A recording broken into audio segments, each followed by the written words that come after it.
Hello everyone, welcome back to our NEET preparation series. I am Mansi, a NEET UG dropper, Hindi medium students. So in this video, we will discuss about how to cover backlogs and three easy steps. ठीक है, मैं आपको कुछ ऐसे steps बताऊंगी जिससे मैंने खुद अपना 70 लेक्चर्स का बैकलॉग कवर किया है और मतलब वो कम टाइम कंज्यूमिंग भी कम है और उसके साथ अपना रेगुलर क्लासेस भी कंटिन्यू कर सकते हैं। ठीक है, कभी-कभी बहुत सारी ऐसी चीज़ें आती है जैसे कि कहीं जाना पड़ गया या तबीयत खराब हो गई या कुछ भी हो गया, तो उसके थ्रू हम अपना सिलेबस हमारा छूट जाता है और अगर हम बैकलॉग कवर करने के चक्कर में आए तो हमारा रेगुलर क्लासेस वो भी छूट जाती हैं। तो उसकी वजह से काफ़ी-काफ़ी करके पहले 2 लेक्चर तो धीरे-धीरे करके और भी लेक्चर्स इकट्ठे होते जाते हैं, तो जो बैकलॉग बहुत बड़ा बन जाता है। किसी बच्चे ने बहुत काफ़ी लेट बैच जॉइन किया होता है जैसे कि 1 महीने बाद या 2 महीने बाद, तो भी काफ़ी सारी प्रॉब्लम्स आती हैं। ठीक है? हमारा फर्स्ट स्टेप जो रहेगा बैकलॉग कवर करने का, उसका ये रहेगा कि हम पहले एक लिस्ट बनाएँगे। मैं देखिए एकदम सिंपल लैंग्वेज में बता रही हूँ जैसे मैं अपना फ़ॉलो कर रही हूँ।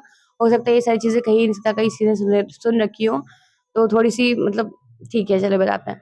और जैसे कि फर्स्ट स्टेप में हमारा सारे नोट डाउन करेंगे easy topics, medium and hard topics, ठीक है? सारे टॉपिक्स कवर करके रखिए और जो बहुत ईज़ी टॉपिक्स हैं जैसे कि बायोलॉजी के हो गए, तो बायोलॉजी के लेक्चर्स हम लोग अभी के लिए स्किप कर सकते हैं। अगर किसी का मतलब किसी की बायोलॉजी अगर बिल्कुल भी उसको नहीं पढ़नी है, तो वो एनसीईआरटी से पढ़ सकता है, फिर कुछ चीज़ें छोड़ सकता है, ठीक है? एंड केमिस्ट्री, फिज़िक्स के तो करने ही पड़ेंगे। सारे बैचेस में आप लोग जैसे मेरा तो नीट हिंदी मीडियम का है, हिंदी मीडियम का यकीन 1.0 और मुझे कुछ क्लासेस 2.0 से भी करनी पड़ेंगी क्योंकि मेरा बैकलॉग काफ़ी था, तो मैंने सोचा था कि मैं बायोलॉजी ऐसे क्लासेस से थ्रू जब रीस्टार्ट होंगी तब कर लूँगा एंड फिज़िक्स, केमिस्ट्री ज़रूरी है उसका बेस कंप्लीट करना, स्ट्रॉन्ग करना, तो मैंने फिज़िक्स का अभी से स्टार्ट कर दिया था। ओके, देन हमारा सेकंड स्टेप है manage with your daily classes. जैसे कि आपका मतलब बैकलॉग काफ़ी कलेक्ट हो चुका है, तो अब हम लोग को बस ये गलती नहीं करनी है कि अभी बैकलॉग कवर करने चले जाएँगे, फिर स्टार्टिंग के आगे से आगे लेक्चर छूटते जाएँगे, ठीक है? तो हमें ये करना है कि पहले की जितने क्लासेस हैं, उनको एक नोट करके मैंने जो फर्स्ट जैसे बताया कि जो अपना सेपरेट करेंगे medium and easy and hard topics को सेपरेट करके अलग रख लेंगे। उसके बाद जितने हार्ड टॉपिक्स हैं, उनको कवर करना चालू करेंगे धीरे-धीरे। सो हम लोग अपने रेगुलर क्लासेस को कंटिन्यू रखेंगे और जितना भी अगर पीछे का क्लासेस रह जाती हैं, उसको एक्स्ट्रा टाइम में करेंगे। जैसे कि क्लासेस करने के बाद कर सकते हैं या पहले कर सकते हैं एंड क्वेश्चन प्रैक्टिस मेनली उन टॉपिक की करेंगे जो हमारे बैकलॉग में है और करंट टॉपिक्स में। तो कहीं भी प्रॉब्लम नहीं आएगी और ईज़िली साथ में कंडक्ट होता चला जाएगा।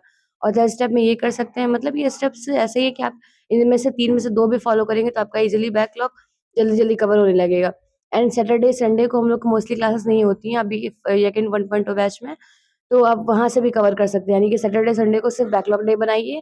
टेस्ट देने के बाद टेस्ट देने के पहले रिवीजन जो करेंगे जैसे पीछे का भी रिवीजन करेंगे अगर टेस्ट सीरीज़ में आपका वो चैप्टर आ रहा है टेस्ट में, तो जब बैकलॉग करने के लिए रिवीजन करेंगे तो साथ उसमें क्वेश्चन प्रैक्टिस उससे बैकलॉग कवर होगा और उस दिन आप सिर्फ अपना सैटरडे, संडे अपने बैकलॉग को देंगे।